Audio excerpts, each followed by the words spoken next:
Mga master, okay lang bang? Huwag niyong skip ang mga ads sa aking mga video kung okay lang mga master. Salamat sa solid na suporta po. Yon, what's up mga masters? Nandito na naman tayo sa panibagong araw, panibagong kabanata na naman ang pagsasama-samahan natin ngayon guys.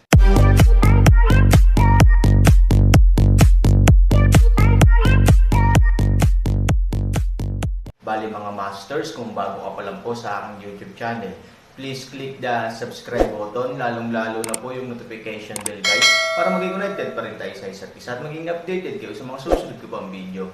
Bali mga masters, bago natin umpisahan ng kwento ay mag-shoutout po muna tayo para sa mga solid nating tagapakinig. Shoutout kay The Gamer Pahardo at shoutout kay Thunder Balinsayo. Yun na nga mga masters, no? Bali hindi na ito patagalin. In 3, 2, 1, let's go! Sa pagharap sa malaking buntot ng pag-atake ng fan, naibalik lamang ni Aaron ang kanyang katawan ng buong lakas. Kasabay nito, direktang itinaas ito ni Eugene at sinubukang lumaban. Kung ordinaryong tao, natatakot sila na kung ibababa nila ang buntot na ito, hindi nila maitago, ngunit mabuti na lang, napakabilis din ng Aaron. Kahit nagmamadali, hinayaan lang nilang dumaan ang buntot ng isda nang hindi inaatake. Wow! Ngunit ang pag-iwas sa buntot ng isda ay hindi nangangahulugan na ito ay ligtas. Tanging tunog ng tubig lang ang narinig ko. Isang baha ang dumating sa buntot ng isda at direktang tumama sa Jade na balikat at balikat ng Aaron. Si Han Sanchen ay biglang binugbog ng baluktot. Kahit na sinubukan niya ang kanyang makakaya upang labanan, siya ay kinuha sa pagsuray-suray ng ilang hakbang, at pagkatapos ay nahulog ng walang timbang. Tinabyunan ng baha ang kanyang katawan. Ang Aaron ay hindi nang ahas na magpabail, at nagmamadaling bumangon mula sa lupa. Sa kabutihang palad, palaging may maskara ng enerhiya upang protektahan ang kanyang sarili. Kung hindi man, hindi nakuhanan ng litrato ang Aaron nang dumating ang baha, ngunit hindi madaling mabuhusan ng ganoong kalamag na tubig sa ganitong matinding panahon. Ang bagay na ito ay medyo mabangis. Nakatingin sa bundok na parang kakaibang isda na ganap na nakahiga sa yelo, ang Aaron ay nagkaroon din ng bahagyang init sa kanyang mga mata. Ibang-iba sa Moonlight Ghostfish noon, ang Mountain Ghostfish na ito ay hindi lamang kulay abong hitsura, ngunit ang pinakamahalagang bagay ay nasa oras na ito, ang kanyang mga mata ay puno pa rin ng malupit na liwanag, at walang pakiramdam ng dehydration at kamatayan. Natatakot akong nakilala ko ang mga ninuno nitong Moonlight Ghostfish.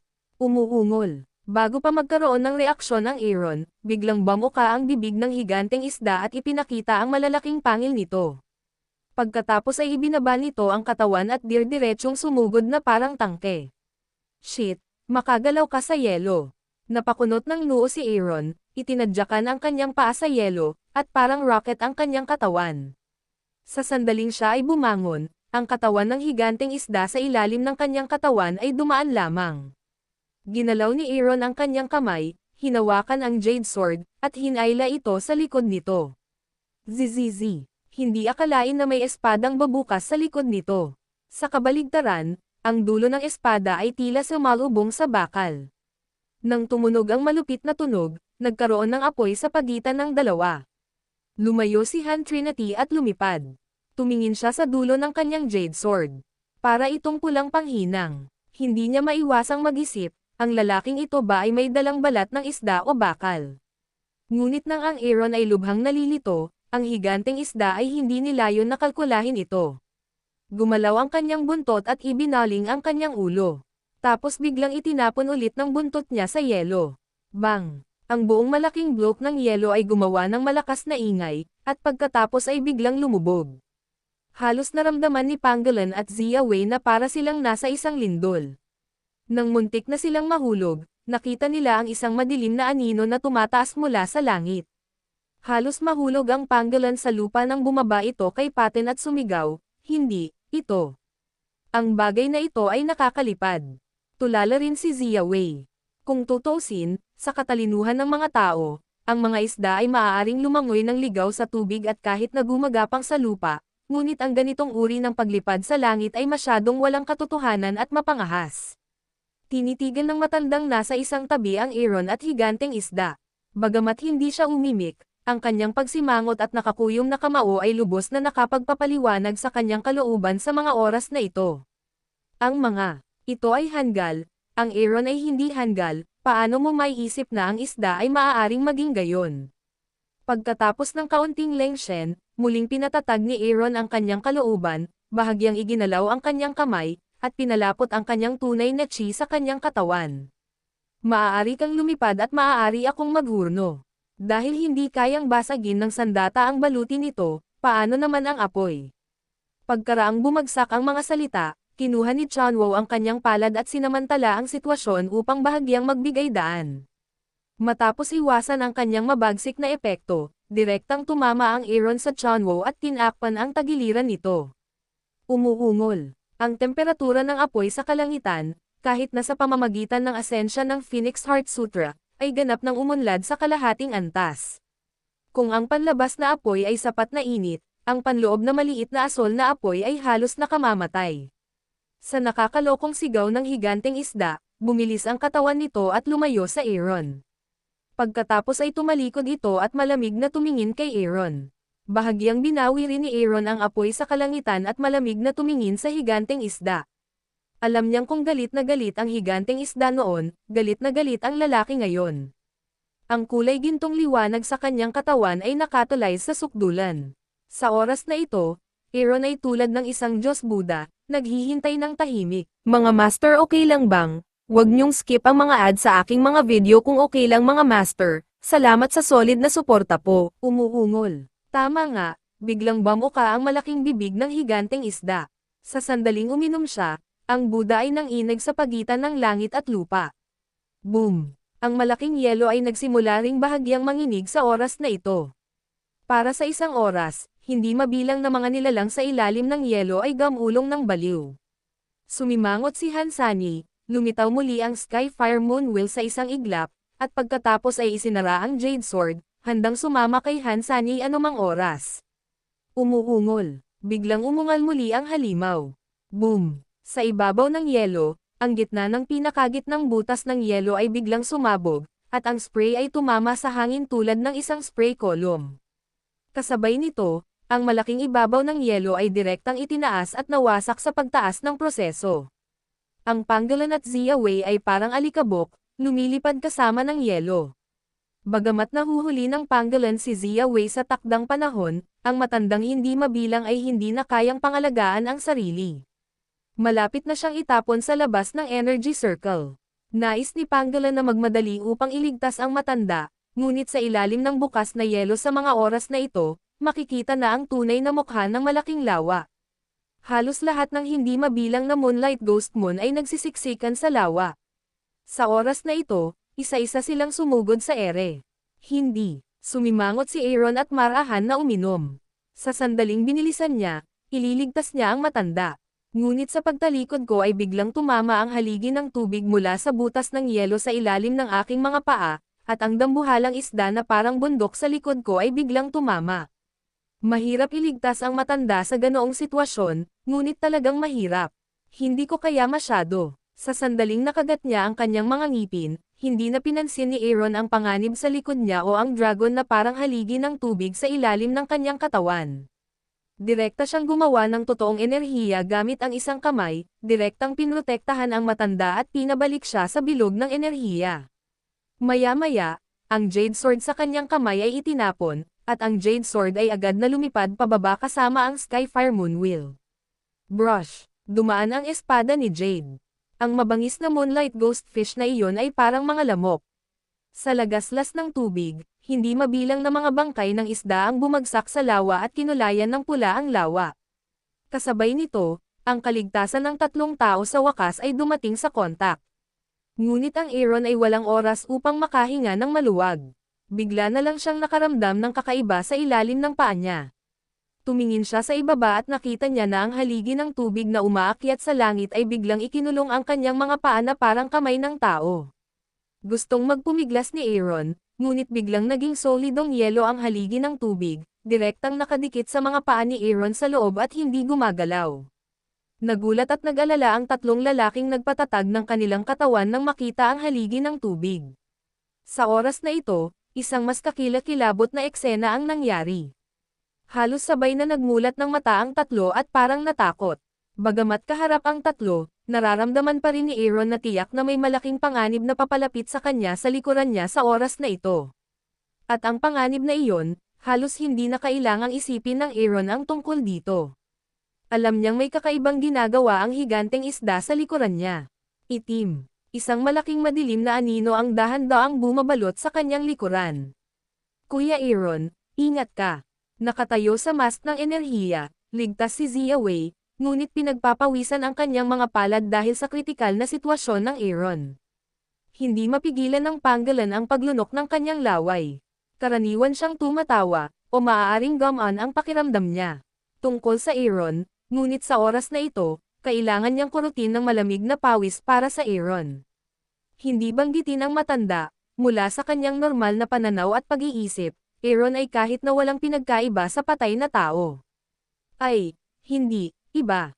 Dahil may mga katawan pa ang mga patay, pero Aaron. Baka hindi. Kinagat ni Aaron ang kanyang ngipin at nagising sa kanyang likuran ang amoy ng dugo. Kaya naman, kahit na ang kanyang mga paa ay nagyelo, pinilit pa rin niyang ibalik ang kanyang katawan, at pagkatapos ay mabilis na nasilip ang sitwasyon sa kanyang likuran gamit ang natitirang mga mata. Sa loob ng ilang panahon, maging ang Aaron, na palaging may tiwala sa sarili, ay nahirapan. Ibinuka ng halimaw ang kanyang bibig at napatay na si Aaron wala pang kalahating metro sa likuran niya.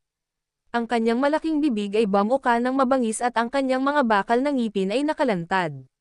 Sa oras na ito, imposible para sa Aaron na magkaroon ng isa pang pagkakataon na umiwas. Storytelling channel sa YouTube. Boom! Halos sa susunod na segundo, nang ang anino ay natatakpan at ang mga bakal ng ngipin ay mabangis na umatake, ang Aaron ay nilamon bilang isang butil ng alikabok na may malaking bibig na parang isang palanggana ng dugo.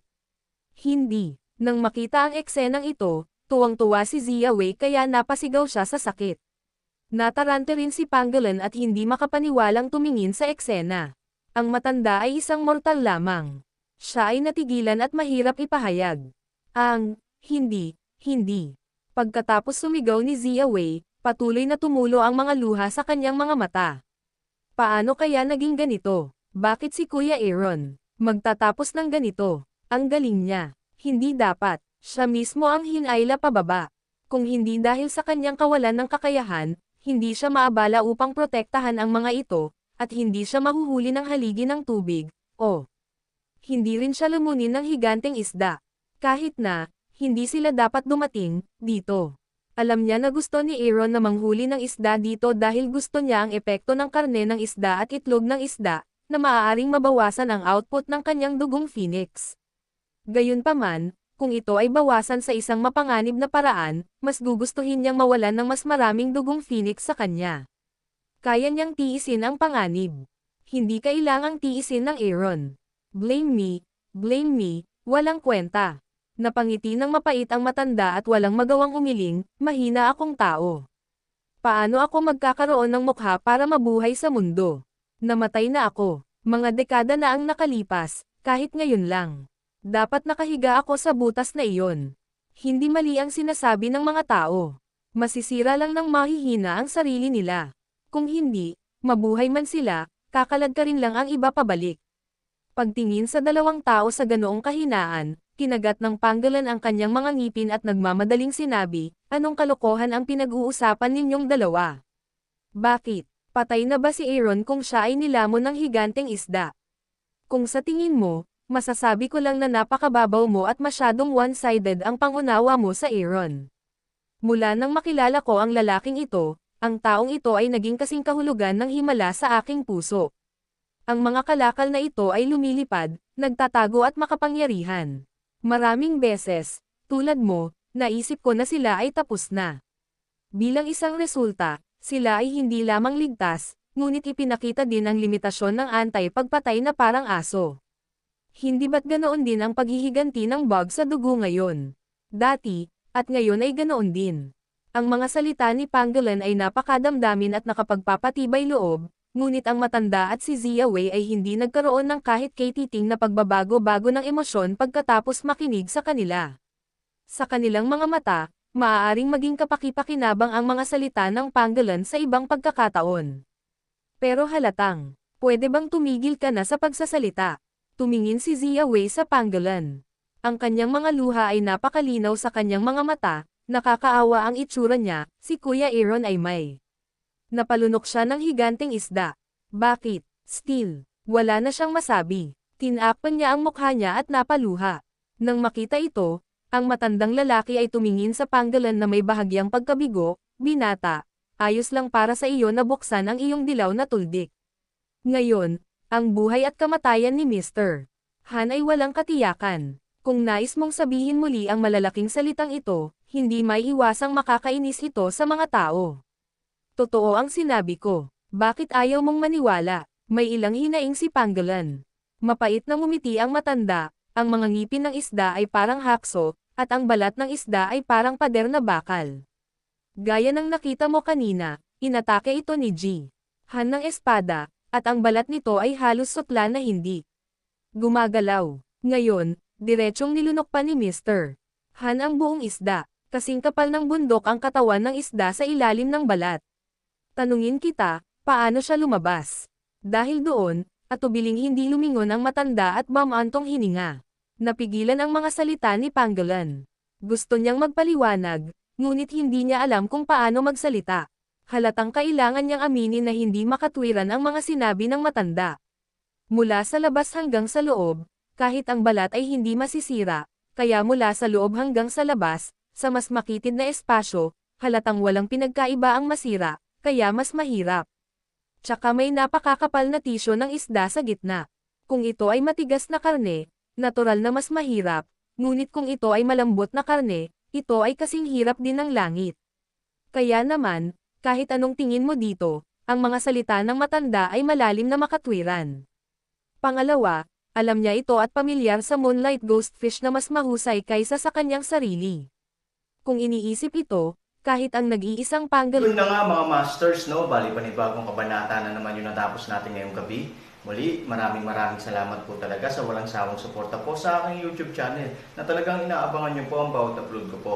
Bali mga masters, magkita-kita ulit po tayo bukas ng gabi at ngayon po ay magpapaalam po muna tayo. Bali mga masters, bye-bye!